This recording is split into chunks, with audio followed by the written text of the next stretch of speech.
All say pledge of allegiance. I pledge allegiance to the flag of the United States of America and to the republic for which it stands, one nation, under God, indivisible, with liberty and justice for all.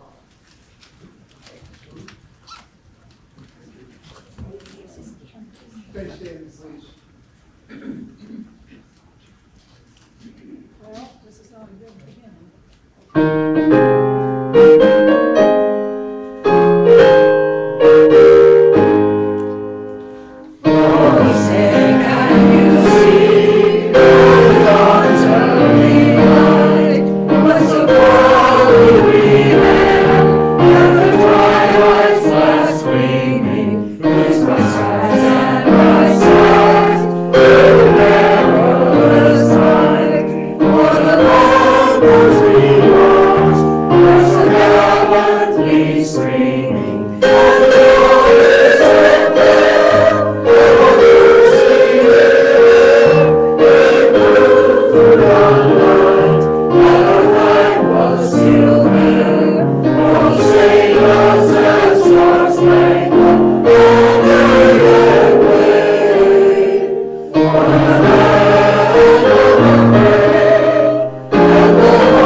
Good afternoon, everybody, again. My name is Tom Oliveria, and I'm your mayor. And I've been mayor for, I can't remember how long, since 1990. And I just won another election, so you're going to have to be stuck with me for another 4 more years.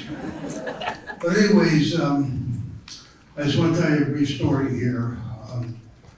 I served in the United States Coast Guard back in 1959. And at that time, it was very peaceful. There was no wars going on.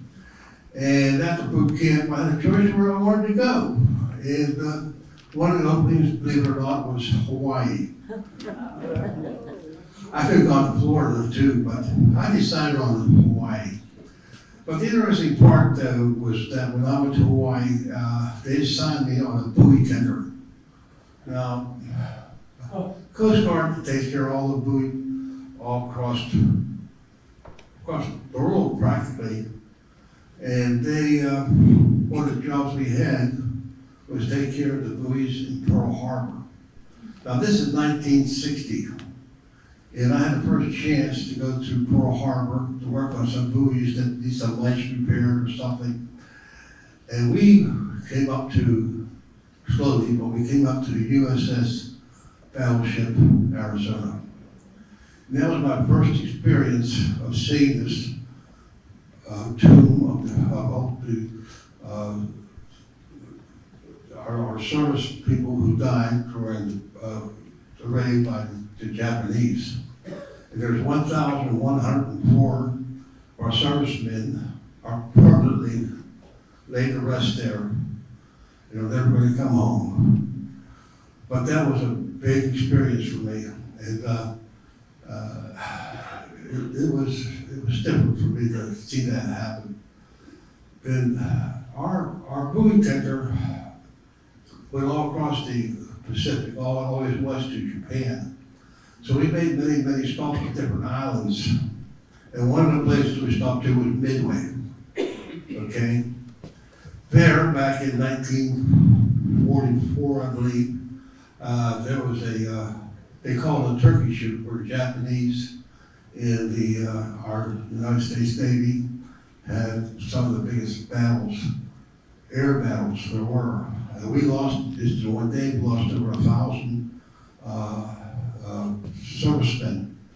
They too are buried there in Midway. The sad part about it too is that particular day there was many planes that were fighting. They lost fuel and they ended up in the ocean. If anybody would survive that, okay, then they also had to tend with the sharks and everything. So there's a lot of stories that a lot of people don't really understand, or realize some of the tragedies that our armed forces had to go through. And that was a awakening for me too. And even though, like I say, I was in there during the peacetime, it was a great experience for me to know how our servicemen got back in World War II, how they all suffered. And another place that we went to, believe it or not, is the Mariana section. This is all new to me, you know, I'm 20 years old. I didn't know, this is all unheard of for me. I never heard these islands or anything. And there was 4 islands back then, and we called Kwajalein, Bikini, and Rogero. There's nothing on these islands, but the Japanese were stationed there. They're always ready from that point on to come to Midway or come to Pearl Harbor and so forth. And then again, there was a big battle going on, and we lost something like 1,500 servicemen. And that was very touching when I saw all this. I can see the planes are still, you know, this is 15 years after World War II, and there are many planes that are still sticking out of the water halfway because all these islands, it was very shallow, okay? And they get these planes out of the water, they had to fight the barracudas. There's thousands of barracudas around there. And we were told even before with their don't even go near the water. So they had a lot, so this was a very difficult time for our servicemen. And like I said, there was about 1,500 we lost back then. And they're not coming home either. And the last stop I made a lot of stops in the Pacific, but the last big stop I made was Okinawa.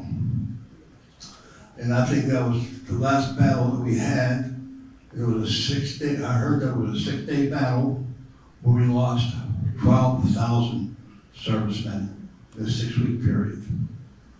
They're all buried there in Okinawa. When we talk about Pearl Harbor, Midway, Mariana section, and Okinawa, we lost over 20,000 servicemen that never came home. Just imagine what we, our dads, our families, brothers and sisters, wives, had to go through back then. It was a very terrible time. But I wanted to bring this story to everybody because, you know, like I said, I was in there during peacetime. The experience that I had just to see all this was really awakening for me to really understand what our servicemen and women had to go through back in World War II. So today's the day. We don't celebrate, but we do honor all our servicemen that gave their lives for our country. And that's what today is about. So I want to thank you, and God bless America. Amen. Now I think I'll leave us to the music to our people here. Let's hear some songs. Thank you.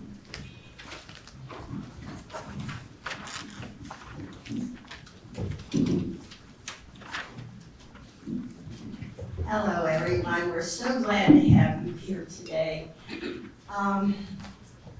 What I want to do this afternoon is to share with you a little bit about Memorial Day. When I was growing up, Memorial Day was Decoration Day. Was it for some of you? Yeah.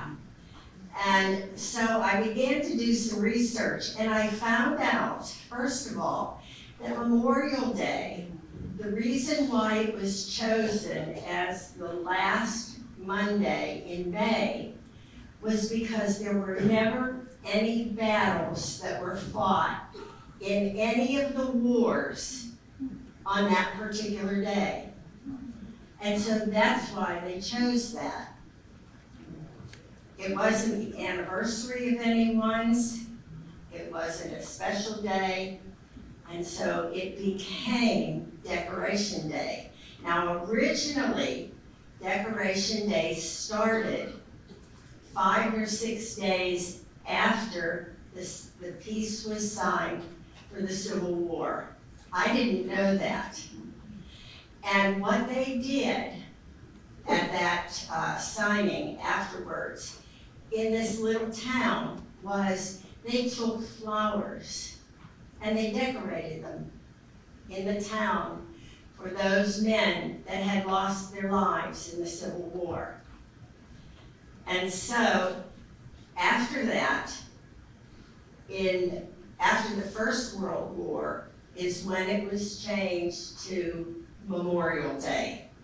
And if you remember now, on Memorial Day, all of the graves of those men that we have lost in all of the wars are either decorated with flowers or flags. And that's the reason for Memorial Day. Now, I want to share with you a little bit of the music that we're going to sing this afternoon. Some of it will be in honor of the men who passed away and gave their lives for the country.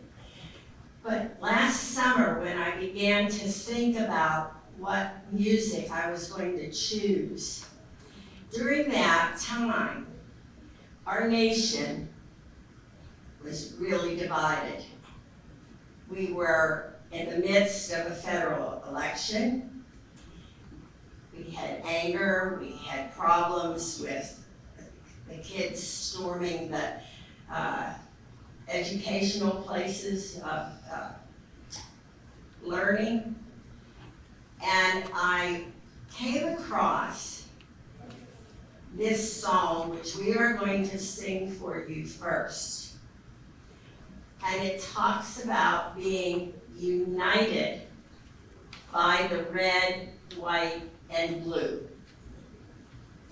And I thought, that's perfect, because all of the people that have given their lives for this country have given it so that you and I can sit here today and be free. So I want you to hear just a little bit of the words before we begin to sing it. It goes like this. Our heritage is varied. We come from near and far. We have blended many histories to make us what we are. Though we cherish all our differences, in one way, we're the same. Now proudly, we proclaim, we are united by the red, white, and blue, proud to stand hand in hand, dedicated through and through. Though our cultures may be different, our spirits heed the call. We're Americans, one and all. So we'd like to sing for you, United by the Red, White, and Blue. Okay,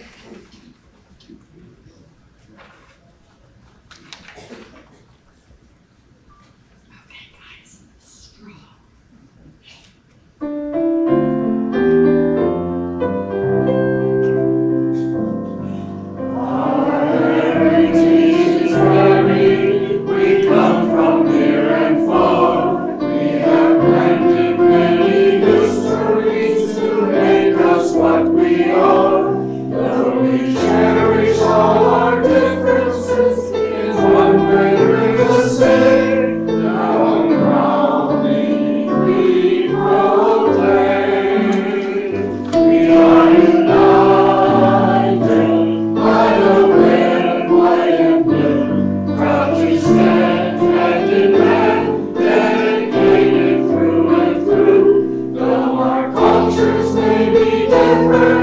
Our spirits in your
The next song, I'm sure you have sung many, many, many times, not just in school or in a group, but in churches.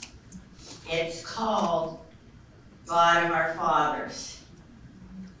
This was a favorite hymn in our churches, particularly in the 17, 18, 1900s.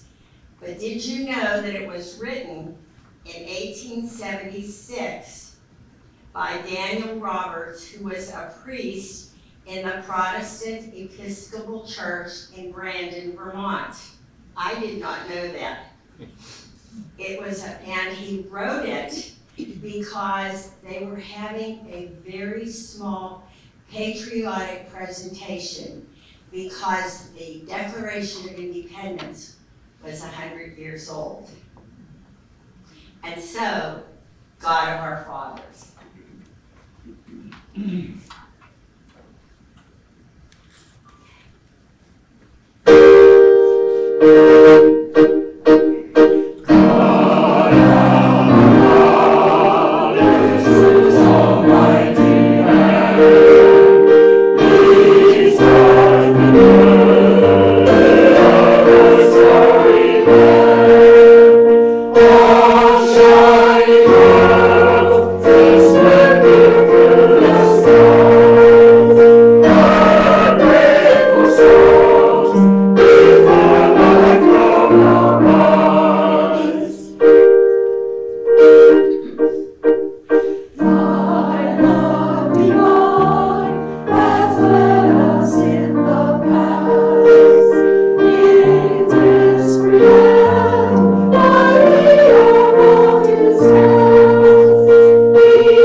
Our next two songs are hymns from our Air Force, or from our armed forces. When I started looking for hymns, the only ones that I could find were the Navy hymn and the Air Force hymn. So those of you who are in the service, if you ever remember a hymn that was sung for your particular service, I would love for you to tell me about it so that we can include it in our program. But we're going to do for you the Navy hymn. This is one of my favorites. It always has been, particularly when JFK was shot. And as the caisson was moving down the road, I remember the men from Annapolis singing this, and it just struck me so much. I did not know that it was written by William Whiting of Winchester, England, and it was written in 1860. You may know this hymn as Eternal Father, Strong to Save. It's in our hymn books, all right? The words were originally penned as a poem for a student who was about to sail from England to the United States. It is now known as the Navy hymn, and it is sung at the Naval Academy in Annapolis, Maryland. So our men are going to present to you the Navy hymn.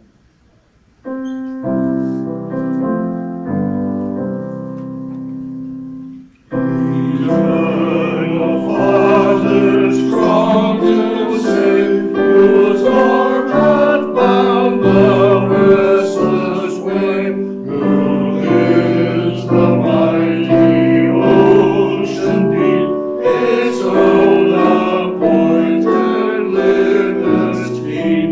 Oh, hear us when we cry to thee, for those in peril on the sea. O Christ the Lord, our hill and plain, o'er which our traffic runs amain, by mountain pass or valley flow, wherever, Lord, our brethren go, protect them by thy guarding hand from every peril on the land. O Spirit of Father sent to spread abroad the firmament, O wind of heaven, by light, save all who hear thy eagle's flight, and keep them by thy watchful care from every peril in the air. O Trinity of love and power, our brethren shield in danger's hour, from rock and tempest, fire and foe, protect them wheresoe'er they go. Thus evermore shall rise to thee, and praise from air and land and sea.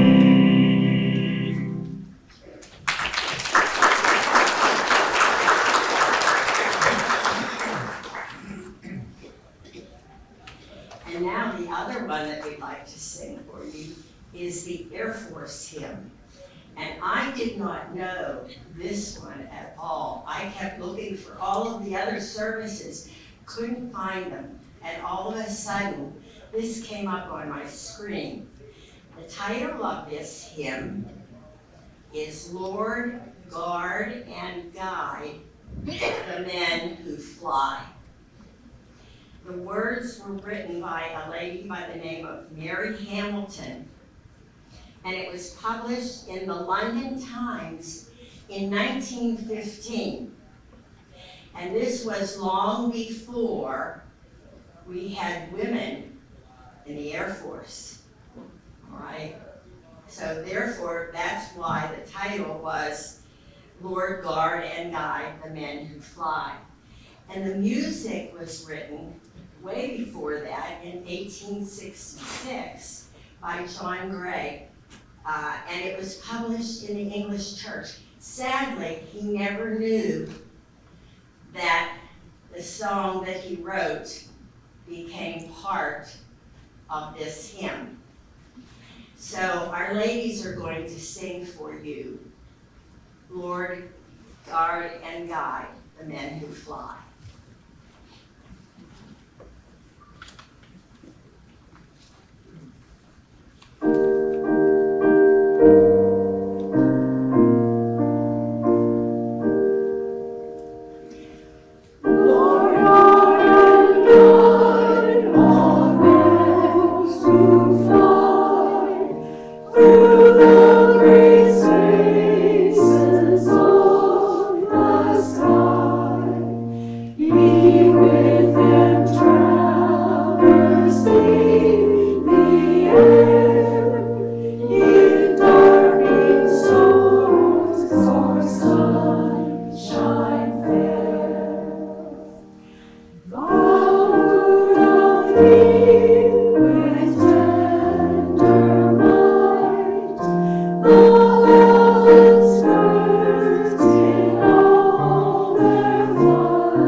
The song that we're going to sing next for you, interestingly enough, although we know the music to this, we had the hardest time trying to get it together.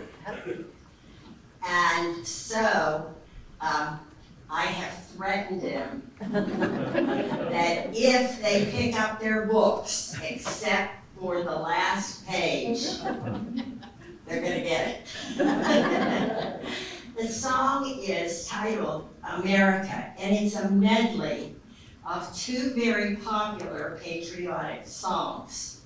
One of them is My Country 'Tis of Thee, and the other is America the Beautiful. The music of My Country 'Tis of Thee, you will remember that as the music for Great Britain's national anthem, God Save the Queen. The words were written by Samuel Francis Smith, who was a seminary student in 1831. And I did not know this about America the Beautiful, but I found out that it was written by a lady by the name of Catherine Lee Bates. She was an English professor, like me. at Wellesley College in 1893. And she and her professors they had been to a convention out west. They took a prairie wagon up to the top of Pikes Peak. I can't imagine going in a prairie wagon all the way up. And she said that when she stood and looked out over the land, she was so touched by how beautiful that it was that this song came to mind, and she wrote America the Beautiful. So we would like you to join with us in singing all of them. Don't look for it on your phones. You know this. You've sung it since you were a little kid in elementary school. Okay?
It's now your turn to sing with us, okay? And I know that you know this song because we have sung it and sung it and sung it at all of our Veterans Day programs and all of our Memorial Day programs. Can you guess which one it is? Anybody?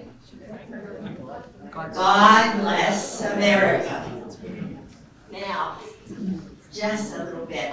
I thought it was real interesting that Sergeant Irving Berlin in 1918 was asked by his commanding officer to write a review, a musical review to be put on for the troops.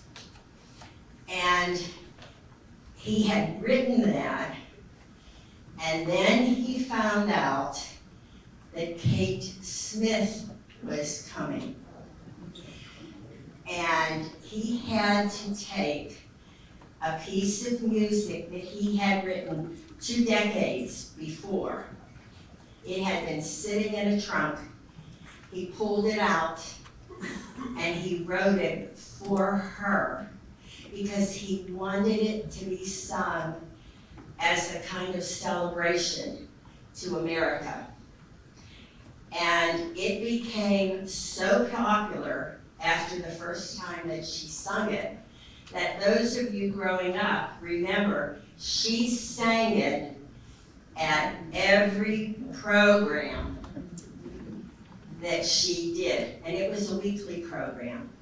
And all of the children, us, and I don't know if the younger kids in elementary school sing it today, but I know we did all of the time. So join us in singing God Bless America.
This next song is entitled, I Sing a Song for America. And actually, it is a prayer that you will hear throughout the song that says, I'm singing and praying for America. So we hope you enjoy it.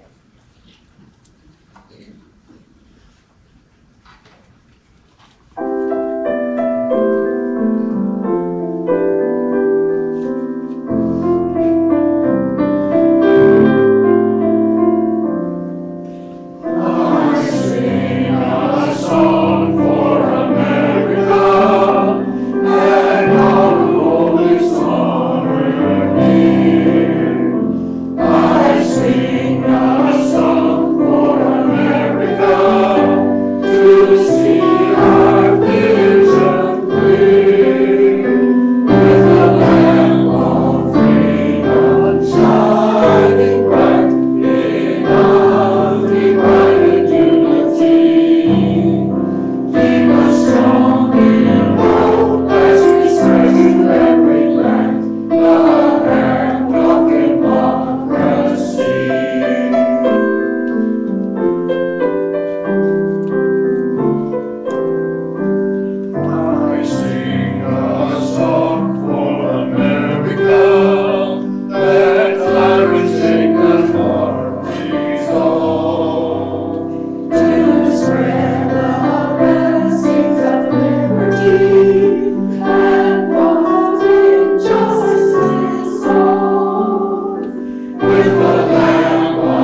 next song that we're going to do for you became one of my favorites. I had heard it probably when I was in high school, and it so touched me. I had no idea what had been written, where it had been written, who had done it or anything. I just heard it on a record that my parents had. All right? The words to this song, "Give me you're tired, you're poor," comes from a poem, The New Colossus, which was written by poet and activist for Jewish causes, Emma Lazarus. And when I looked her up, she was so strong in her fight for bringing people who had been in the camps during the war over here. And so the words to that were written by Irving Berlin, again, and they were put on the pedestal of the Statue of Liberty. Right. The music. Yes. And when I looked back on this, I found out why it was so famous for me. Do you all remember Fred Waring? Yes. Fred Waring and the Pennsylvanians made this song famous. So for you, "Give me you're tired, you're poor," which is exactly what our country says to everybody, and that's why our men fought, so that you and I could be free to bring our families here to the United States.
Before we sing our last song for you, just want to thank all of you for all the support that you have given us this year. We have really enjoyed singing for all of you. And I tell you, and they will attest to it, I worked them hard. I really did. But they were gracious enough to hang with me And I tell you today, I am so very, very proud of them. I really am.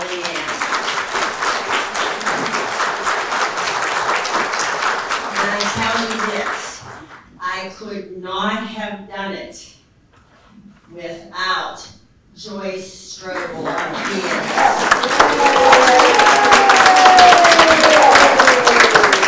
She has been my right-hand lady all the way through this, and I am so grateful to her.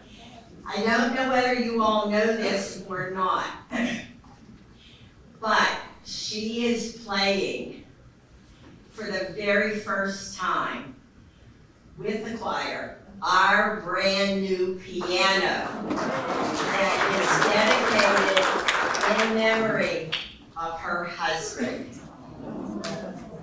It's a neat piece of equipment. It really is.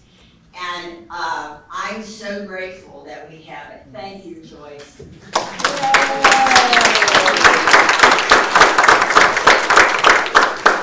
And now, what we would like to leave you with is a blessing until we all meet again.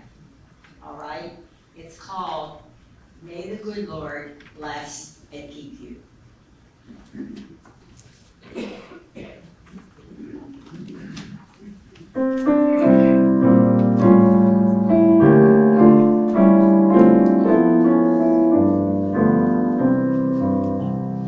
May the good Lord bless and keep you, whether near or far away. May you find that long-awaited golden day today. May your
see you in the fall.